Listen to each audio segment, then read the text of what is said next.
I'm Amy Morgan, the feature writer for the Marriage Initiative, and I'm just delighted to introduce Tammy and Roland Martinez to you today. This couple leads Christian Family Life Ministry, taking over from founders Don and Sally Meredith in 2014. Christian Family Life began in 1971 to encourage marriages by creating disciples. The Meredith's book, Two Becoming One, revised with Roland and Tammy in 2018, was one of the earliest biblically based resources for couples. In 1981, content expanded into a course that is now spread across the world, including the ministry's ongoing outreach to Cuba. Roland and Tammy have served in full-time ministry their entire 30 years of marriage and have raised 6 children together. Roland is certified through Prepare Enrich to provide mentoring to pre-engaged, engaged, and married couples in crisis. Tammy and Roland, thank you for being here today. So good to be here with Yes, you. thank you for having us. Oh, well, this is going to be so fun. When I first heard about Christian Family Life, I did not know that it had such a long and storied history. And it's no coincidence that its name is similar to the Family Life Ministry that people might recognize from the Weekend to Remember. So how did that all work in there? I think it's a story. I know it's been told once or twice on Family Life, but I don't think a lot of people know this, and it's so important to kind of get a sense of where you came from and where it's going.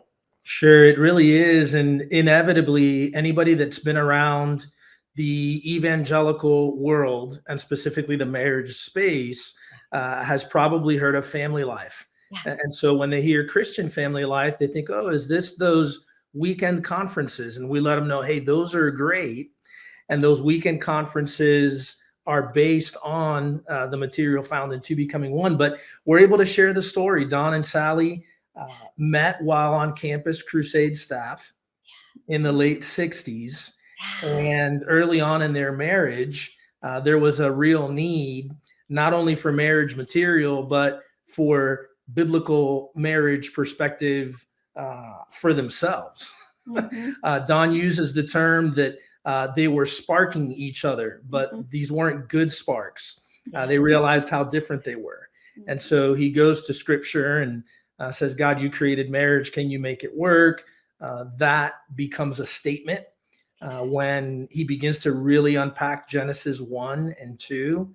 And God brings transformation to him as well as to their marriage. And then Don and Sally begin to invest in the marriages of Campus Crusade staff. And Bill Bright recognizes the need because of the fruit that's having to have a specific marriage ministry. And it was there that Don and Sally's passions for church planting and other things didn't want to really just focus on the one thing. But there was a couple that did. And that was several years later in the mid-70s, right around 1975, 76, that Bill Bright taps Dennis and Barbara Rainey, who had been mentored by Don and Sally to take over the ministry. And so you fast forward to today, and what an amazing ministry Family Life has. And then, of course, we're so thankful for the role that Christian Family Life gets to play in marriages as well, and the tremendous synergy that exists. Yes. And I think you had told me that it was Sally Meredith, the founder of Christian Family Life, who actually introduced Barbara Rainey to Christ. Yes. Yeah. I think all of us can just let go. Yeah. And think about the fruit of that one action. True. And just be so grateful. And during those ensuing years, Don and Sally, they had several irons in the fire, right? They planted churches. They kept doing some marriage conferences. They had the book, Two Becoming One, that was their original content. But then they also, Don also did some business things, including starting an outreach through the NASCAR racing world, right? He did. It's interesting. If I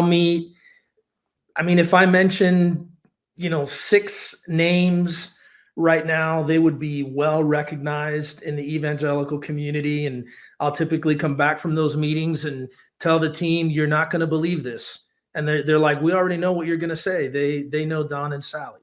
Yeah. So Don and Sally both were just so influential in the lives of so many, and including the ministry that you're referencing, Motor Racing Outreach, and its role in providing spiritual formation to the NASCAR community that travels 10 months out of the year from city to city. And so making sure that there's not only services on the track when that community comes together on the weekends, but also offering things throughout the week, visiting the different shops, doing Bible studies with the men and the women, and activities for the kids. And it's amazing the way that God has used Don and Sally, both in ministry and marketplace, because of Don's role coming alongside of Joe to help start Joe Gibbs Racing. And, of course, amazing what Coach Joe Gibbs has done, what many don't do in one sport, he's accomplished in two. And, for Don and Sally to been along for that, and for Joe to always just recognize Don's role there. There were so many times where Don felt like maybe I need to go do more ministry, and Joe said, absolutely not. I'm not going to let you go. I need you here. Well, and that explains too why Christian Family Life, although slow and steady, stayed slow and steady over the years, because it was a portion of the evangelical outreaches of Don and Sally. But then just about the time you got involved, because they started an outreach to Cuba. Can you explain Cuba? And then I want to hear all about y'all. Yeah. Tammy and I moved to the Charlotte area in 2007. That's when we first connected with Don and Sally. And prior to that, there were some interactions that they had specifically with a Canadian missionary who'd been doing ministry in Cuba for some time. Yeah. And he was meeting with the denominational leaders as really revival is taking place throughout the entire island. There was a real openness to the gospel.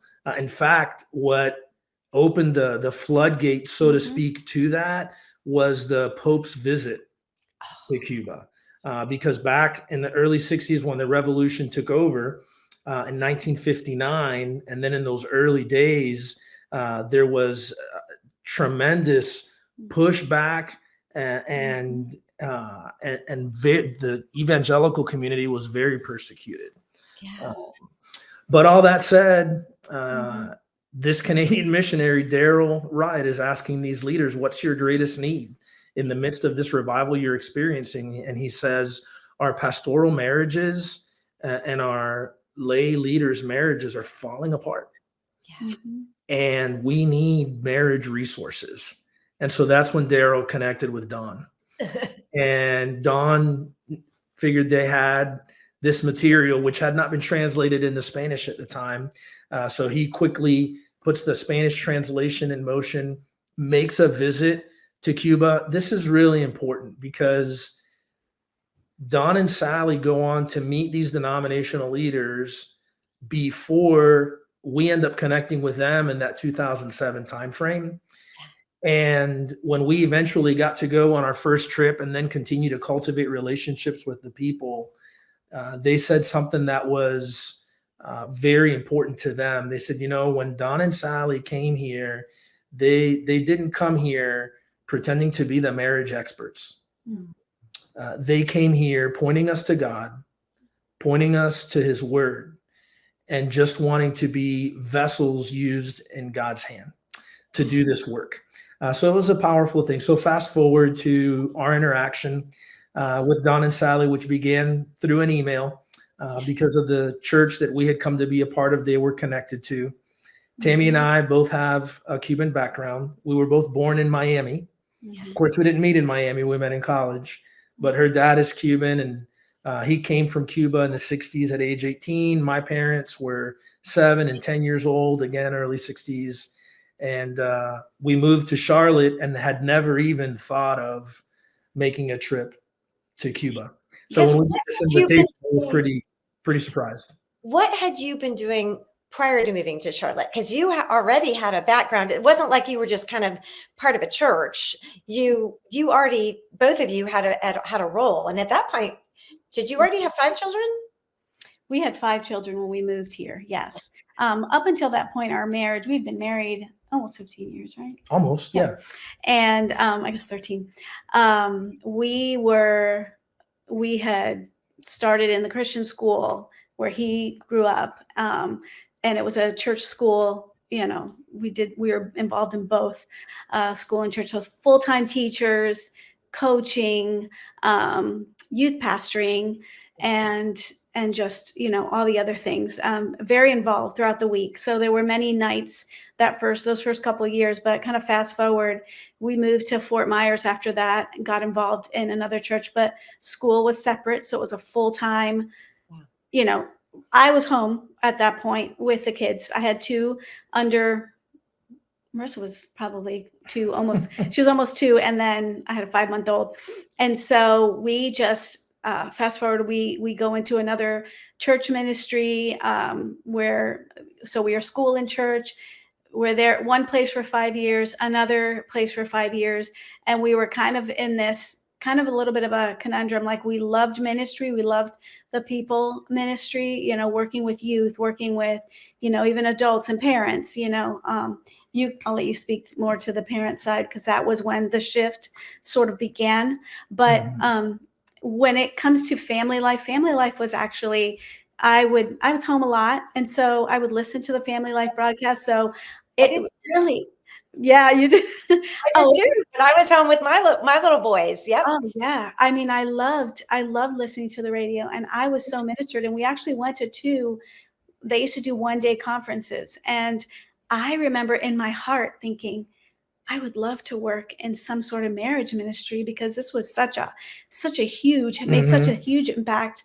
Even though it was one full day, it was really good. It was almost like, for me, it was safe to admit that your marriage wasn't perfect, and especially being in ministry where you felt like you needed to do all the perfect things. And for us to have struggled, we kind of struggled silent, you know, as most believers in the church. So anyway, I'll let you tell more on the side of.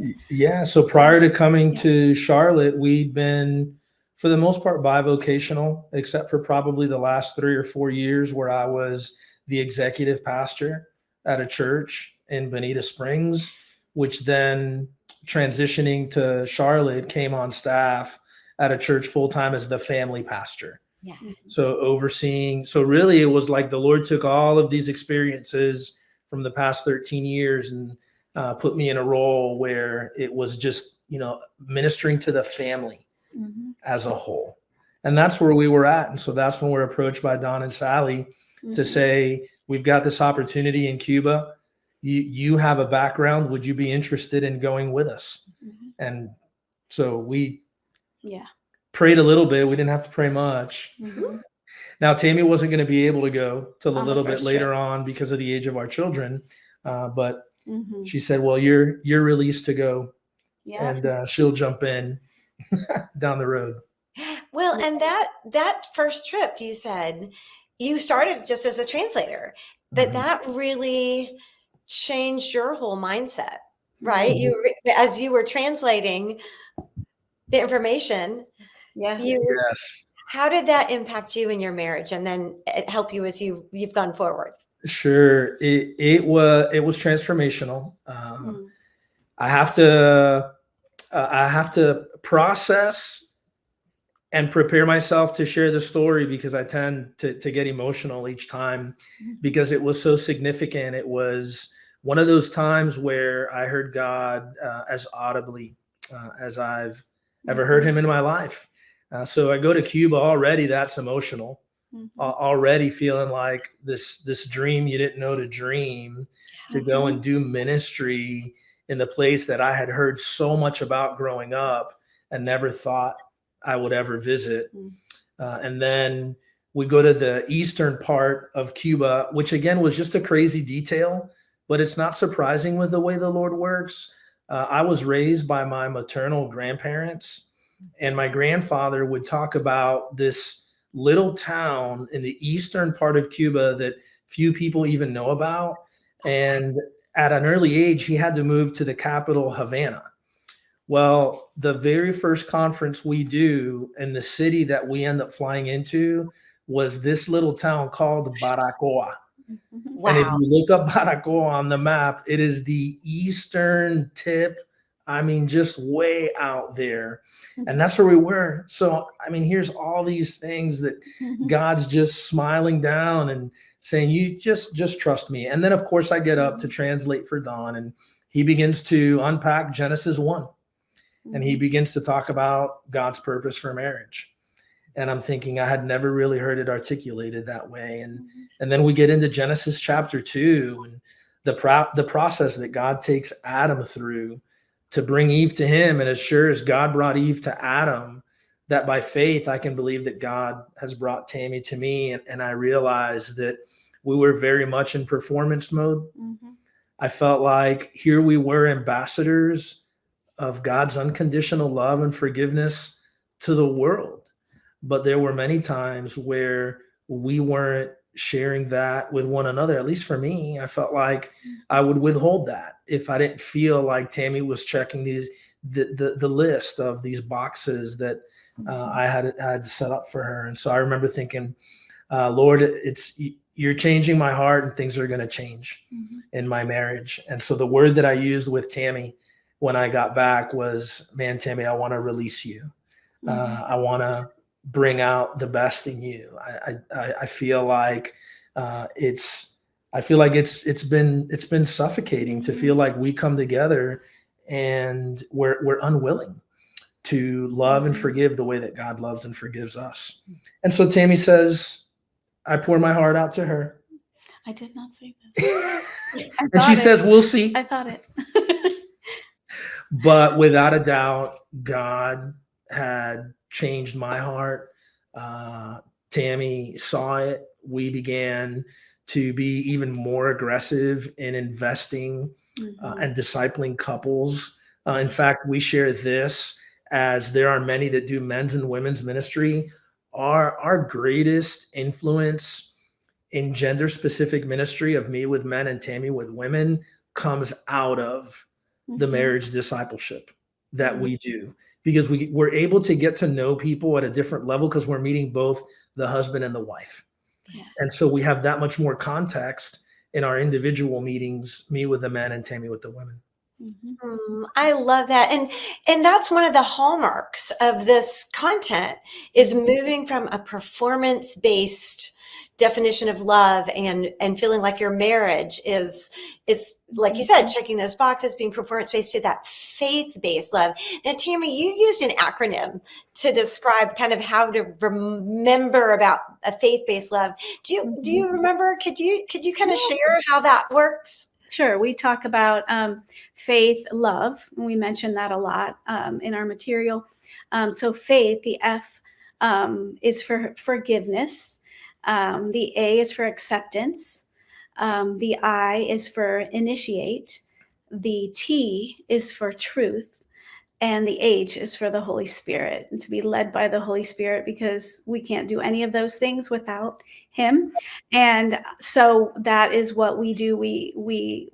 It gives people something to kind of grab onto when they're in the middle of their struggles. Wait a minute, is there a forgiveness piece to why we're struggling?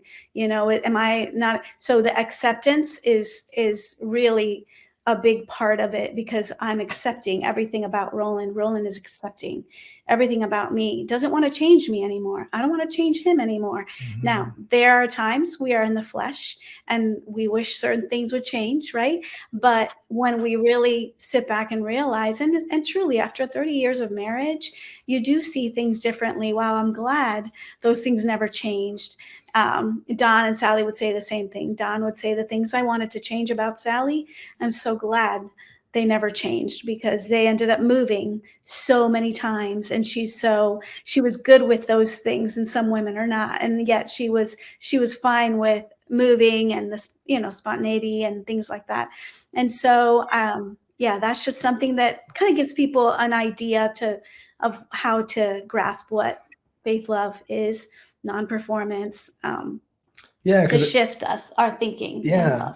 One of the conversations we have often is, what does a performance-based marriage look like? Yeah. And then what does it look like to have a faith-based marriage? And we felt like when we would have that conversation with a group, it was pretty easy to describe performance-based. Yeah. There was a lot of dialogue, everybody's pretty animated. And then it's like, well, what does it look like to have a faith-based? Can we get beyond, well, spending time in prayer and reading God's word? What does it really look like for us to interact in a way where we're looking to God by faith to love each other?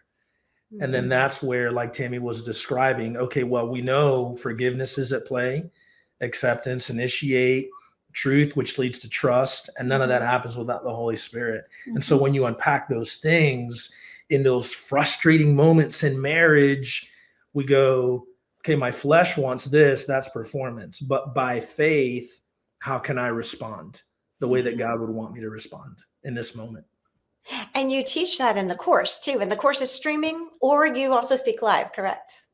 Yeah, Yes. we do. Yeah, We do live events as people extend invitations. Now, we do talk about a strategy. So if we do a catalytic event, Yes. what's next? Because that's our hope, is that people will go from an event to, we really want to invest in our marriage and get in a small group.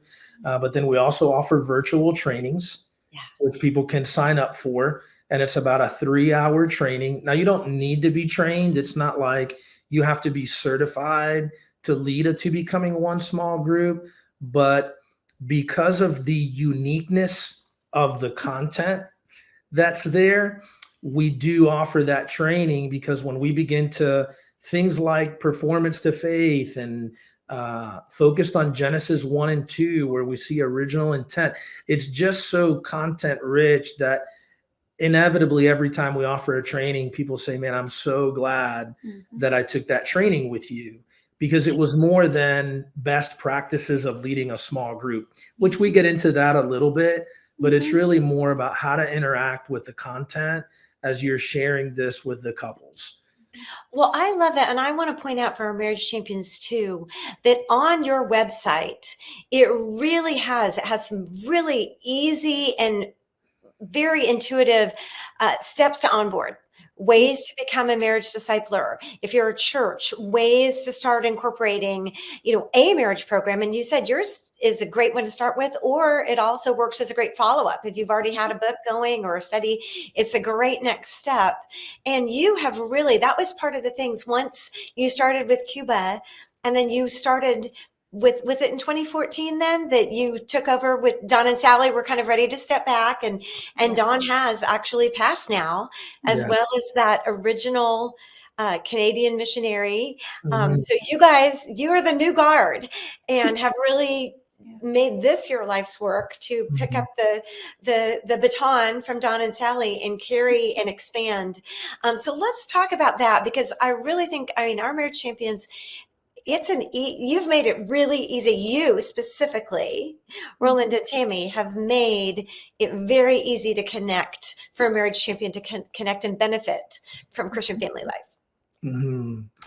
Yes, we believed strongly that as believers, we want to be obedient to not only the great commandment of loving God and loving others, and our first neighbor being our spouse, but then obedient to the Great Commission. And we felt like To Becoming One was such a great tool for us to evangelize and to disciple. And then I love the way that Don and Sally, Don in particular, he'd say it's the one discipleship you're doing that your marriage is directly benefiting from. Because as you're teaching the word, you're being washed in the word. And so we felt like whatever we can do to be able to map out a way for couples to feel like they could be equipped to facilitate. That's it. You're not to lecture, and it's not, you don't have to have a perfect marriage in order to do it. In fact, it's probably better if you don't. Well, don't think that even exists. There No. isn't a perfect even Right. Adam and Eve messed it up, you know. Right? That's right. In a perfect environment, right? Yeah. Yeah. So we've created a process for a couple to go through the training to then facilitate the material, a church like you were saying before, and then we even have a model for how this expands in the different countries that we're in. We share with churches, once you've implemented this and your couples are being blessed, what if those couples can then take this material and, in addition to building buildings and holding orphans and doing VBSs and doing sports camps and doing medical missions and building wells, which are all really important things that to do in order to share the gospel, what if we began to invest in marriages as well? And we break cycles? And that's what missionally To Becoming One has done. And we have a process for that in Cuba, the Dominican, Costa Rica, Venezuela, primarily in the Caribbean, Central, South America. We have a few countries in Africa as well where it's playing out, but we're very formally engaged in those Caribbean and Central and South American countries.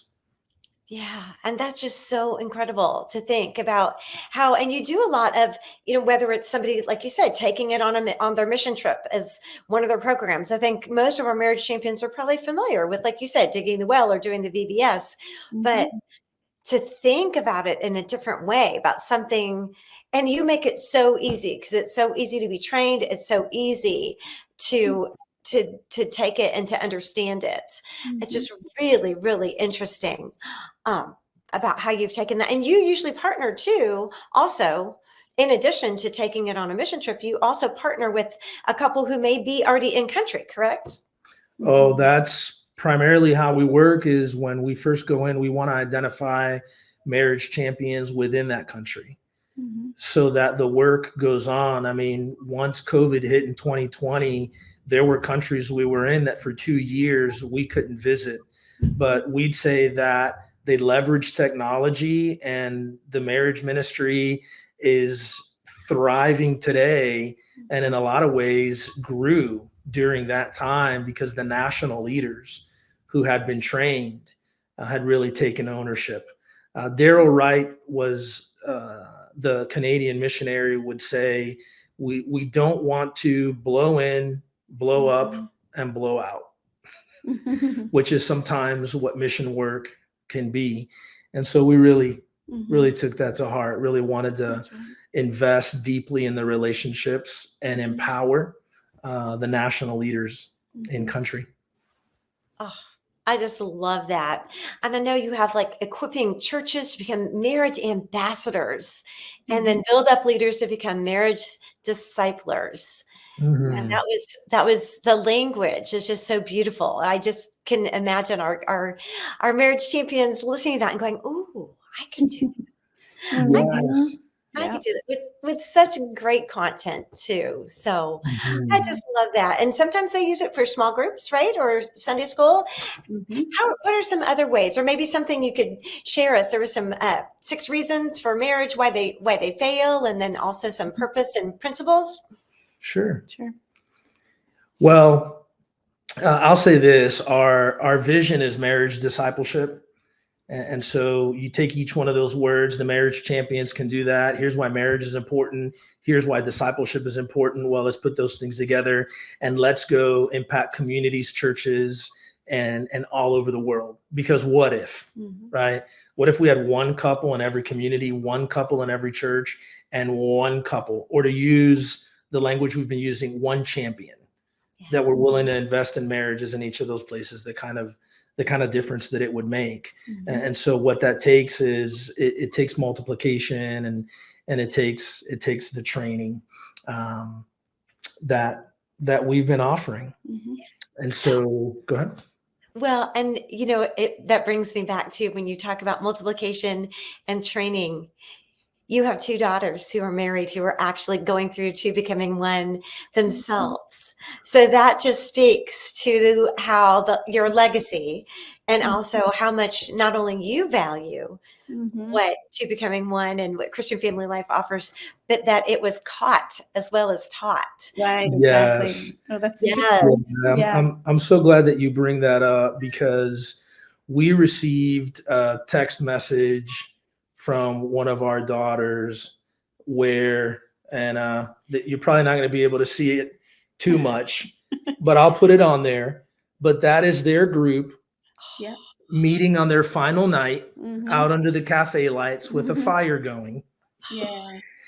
And they were done with the study, and man, they probably stuck around, another 2 hours because of the kind of bond that they had built with one another through that time. I think that's one thing that we can definitely say.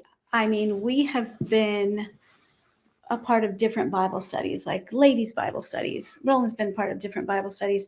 But the marriage studies bring us together, right? And there's a certain honesty you have to have, because you're both there. Yeah. And when you're vulnerable, I mean, at the same time honoring each other.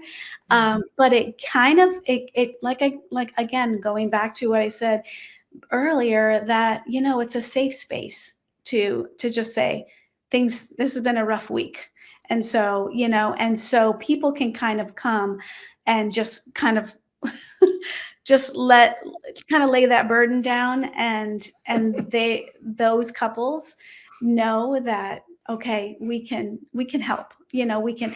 And then beyond the study, and that's what friendships, lifelong friends have formed because of like friendships in with couples. And Yes. and then they know that those are safe people to talk to, beyond the 8-week study. But yeah, I think that that's one thing you cultivate. And it's really neat, because most people don't do it one time. Some people do it every year, because they maintain their marriage, and it's just a reminder, because we fall short and we wander away from things that we've learned as that's what naturally happens.